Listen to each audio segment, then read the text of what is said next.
नमस्कार। एग्ज़ाम साधक के यूट्यूब प्लेटफॉर्म में आप सभी लोगों का स्वागत है।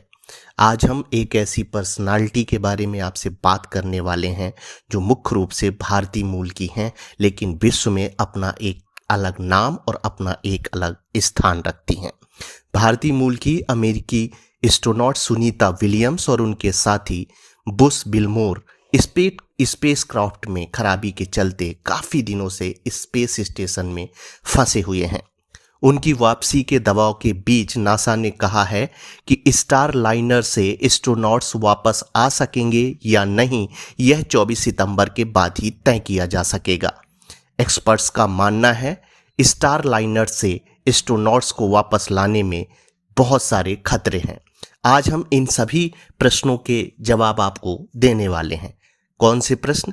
क्या सुनीता विलियम्स को स्पेस स्टेशन में खाने पीने और ऑक्सीजन की कमी हो रही है? वापसी का क्या प्लान है? इन सारी बातों पर आज हम आपसे चर्चा करने वाले हैं। सबसे पहले प्रश्न उठता है कि सुनीता और विलमोर को स्पेस स्टेशन पर क्यों भेजा गया था? सुनीता और बुश विलमोर बोइंग और नासा के joint crew flight test mission पर गए थे। इसमें सुनीता स्पेसक्राफ्ट की पायलट थी। उनके साथ गए बुश बिलमोर इस मिशन के कमांडर थे। दोनों को इंटरनेशनल स्पेस स्टेशन ISS में 8 दिन रुकने के बाद वापस पृथ्वी पर आना था। लॉन्च के समय Boeing defence space and security के प्रेसिडेंट और CEO टेड कोलवर्ट ने इसे स्पेस रिसर्च के नए युग की शानदार शुरुआत बताया था। इस मिशन का मुख्य उद्देश्य स्पेसक्राफ्ट की एस्ट्रोनॉट्स की स्पेस स्टेशन तक ले जाकर वापस लाने की क्षमता साबित करना था। एस्ट्रोनॉट्स को स्पेस स्टेशन पर 8 दिन में रिसर्च और कई एक्सपेरिमेंट भी करने थे। सुनीता और बिलमोर पहले एस्ट्रोनॉट्स हैं जो एटलस V रॉकेट के जरिए स्पेस ट्रेवल पर भेजे गए हैं। इस मिशन के दौरान उन्हें स्पेस क्राफ्ट को मैन्युअली भी उड़ाना था। फ्लाइट टेस्ट से कई तरह के ऑब्जेक्टिव भी पूरे करने थे। अब प्रश्न उठता है कि सुनीता और विलमोर इतने लंबे समय तक स्पेस में कैसे फंस गए? स्टार लाइनर स्पेसक्राफ्ट के लॉन्च के समय से ही उसमें कई दिक्कतें थी। इनके चलते 5 जून से पहले भी कई बार लॉन्च फेल हुआ था। लॉन्च के बाद भी स्पेसक्राफ्ट में दिक्कतों की खबरें आईं। नासा ने बताया कि स्पेसक्राफ्ट के सर्विस मॉड्यूल के थ्रस्टर में एक छोटा सा हीलियम लीक है। एक स्पेसक्राफ्ट में कई थ्रस्टर होते हैं। इसकी मदद से स्पेसक्राफ्ट अपना रास्ता और स्पीड बदलता है। वहीं हीलियम गैस होने की वजह से रॉकेट पर दबाव बनता है। उसका ढांचा मजबूत बना रहता है, जिससे रॉकेट को अपनी फ्लाइट में मदद मिलती है। लॉन्च के बाद 25 दिनों में स्पेसक्राफ्ट के कैप्सूल में 5 हीलियम लीक हुए। 5 थ्रस्ट काम करना बंद कर चुके थे। इसके अलावा एक प्रोपेलेंट वॉल्व पूरी तरह बंद नहीं किया जा सका। स्पेस में मौजूद क्रू और अमेरिका के ह्यूस्टन में बैठे मिशन के मैनेजर मिलकर भी इसे ठीक नहीं कर पाए थे। चलिए, इसके अलावा कुछ और प्रश्नों को जानने की कोशिश करते हैं। क्या स्पेस स्टेशन पर ऑक्सीजन या दूसरी जरूरी चीजों की कमी हो गई है? इसका जवाब है नहीं। इंटरनेशनल स्पेस स्टेशन पर खाने, कपड़े और दूसरी जरूरी चीजों की कोई कमी नहीं है।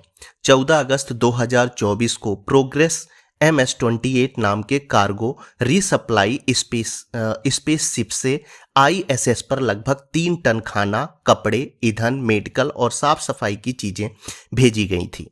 इसमें स्टेशन के वायुमंडल को फिर से रिफिल करने के लिए 950 किलो प्रोपेलेंट, 420 किलो पानी, 50 किलो नाइट्रोजन भी शामिल है। इसके पहले 4 अगस्त को भी सिग्नस NG-21 नाम के अमेरिकी कार्गो स्पेसशिप से ISS पर 3.8 टन सामान भेजा गया था। इसमें करीब 1 टन खाना और कपड़े थे, 1 टन रिसर्च के उपकरण, कुल हार्डवेयर और कुछ कंप्यूटर के सामान थे। एस्ट्रोनॉट्स सांस के जरिए जो कार्बन डाइऑक्साइड छोड़ते हैं, इसका इस्तेमाल करके करीब 50% ऑक्सीजन रिसाइकल हो जाती है। सोलर पैनल से बनी बिजली के इस्तेमाल से पानी को हाइड्रोजन और ऑक्सीजन में तोड़ा जाता है ताकि एस्ट्रोनॉट्स को ऑक्सीजन की कमी ना हो। हालांकि एक बड़ी दिक्कत एस्ट्रोनॉट्स के शरीर की गंध की है। ये ISS की हवा को सांस लेने लायक नहीं रखती है। इससे निपटने के लिए नाइट्रोजन को पानी से बनी ऑक्सीजन में मिलाया जाता है ताकि ताजी हवा बनाई जा सके। अब बढ़ते हैं दूसरे प्रश्न की ओर। क्या सामान लाने ले जाने वाले कार्गो से सुनीता की वापसी नहीं हो सकती? नहीं हो सकती। इसका कारण क्या है? सामान पहुंचाने वाले ये स्पेसशिप आमतौर पर पृथ्वी पर नहीं लौटते हैं। दरअसल आईएसएस पर कपड़े धोने की सुविधा नहीं है। कपड़े और बाकी इस्तेमाल की जा चुकी चीजों का कचरा इकट्ठा होता रहता है। जब आईएसएस पर एक नया कार्गो शिप आता है तो पुराने कार्गो शिप को आईएसएस से अलग कर दिया जाता है। इसके बाद ये पृथ्वी के वायुमंडल में प्रवेश करता है। यहाँ उसे सुरक्षित तरीके से वायुमंडल में ही जला दिया जाता है। हालांकि स्पेस एक्स का ड्रैगन स्पेसक्राफ्ट कार्गो ले जाने के बाद वापस पृथ्वी पर भी उतर सकता है, लेकिन अभी एस्ट्रोनॉट्स को वापस लाने के लिए नासा ने ड्रैगन भेजने की कोई योजना नहीं बनाई है। चलिए बढ़ते हैं अगले प्रश्न की ओर। अगला प्रश्न ये है कि स्टारलाइनर स्पेसक्राफ्ट बनाने वाली कंपनी बोइंग और नासा के बीच सुनीता को वापस लाने पर सहमत क्यों नहीं बन पा रही? अमेरिकी एयरक्राफ्ट कंपनी बोइंग के स्टारलाइनर स्पेसक्राफ्ट में खराबी के बाद कई टेस्ट किए गए थे। बीते दिनों जानकारी आई कि बोइंग ने अपने स्टारलाइनर को एस्ट्रोनॉट्स को वापस लाने के लिए फिट बताया है। हालांकि नासा इसे लेकर आश्वस्त नहीं है। सुनीता और बिलमोर की वापसी के लिए अभी भी नासा स्टारलाइनर को फिट नहीं मान रहा है। ये मिशन नासा के एक लंबे प्रोग्राम का हिस्सा है। साल 2030 में आईएसएस को बंद कर दिया जाएगा। तब तक नासा हर साल 2 बार बोइंग के स्टारलाइनर और इलॉन मस्क की कंपनी स्पेस एक्स के ड्रैगन स्पेसक्राफ्ट के जरिए एस्ट्रोनॉट्स को आईएसएस पर भेजना चाहता है। नासा सभी तरह की जांचें कर लेने के बाद ही स्टारलाइनर को एस्ट्रोनॉट्स को वापस लाने की अनुमति देगा। अगला प्रश्न ये भी बनता है कि सुनीता और वुस की वापसी के लिए नासा ने लेटेस्ट प्लान क्या बनाया है। नासा ने 22 अगस्त को अपनी वेबसाइट पर एक अपडेट जारी करके बताया है कि उसके और बोइंग के एक्सपर्ट्स आईएसएस से एस्ट्रोनॉट्स की वापसी को लेकर डाटा का एनालिसिस कर रहे हैं। नासा के मुताबिक 24 अगस्त को ये रिव्यू पूरा होने से पहले तक यह नहीं बताया जा सकता कि सुनीता और बिलमोर को स्टारलाइनर से वापस लाया जाएगा या नहीं। नासा के स्पेस ऑपरेशंस मिशन डायरेक्टरेट के एसोसिएट एडमिनिस्ट्रेशन केन वॉक्स की अध्यक्षता में रिव्यू किया जा रहा है। रिव्यू पूरा होने के बाद नासा एक प्रेस कॉन्फ्रेंस करेगी। अगर रिव्यू में फैसला लिया गया तो स्टारलाइनर से एस्ट्रोनॉट्स की वापसी तैयारी शुरू की जाएगी। अब समझ लेते हैं कि स्टारलाइनर से वापसी में सुनीता और बिलमोर की जान को क्या खतरे हैं। अमेरिका के मिलिट्री स्पेस सिस्टम के कमांडर रहे रूडी रिडोल्फी ने स्टारलाइनर से एस्ट्रोनॉट्स की वापसी में खतरे के 3 सिनेरियो बताए हैं। पहला है सिर्फ 96 घंटे की ऑक्सीजन के साथ स्पेस में फंसना। इसका क्या मतलब है? आईएसएस पर जितनी जरूरत हो उतनी ऑक्सीजन बनाई जा सकती है, लेकिन वापसी करते समय स्पेसक्राफ्ट के जिस कैप्सूल में एस्ट्रोनॉट्स होंगे उसमें सिर्फ 96 घंटे की ऑक्सीजन होगी।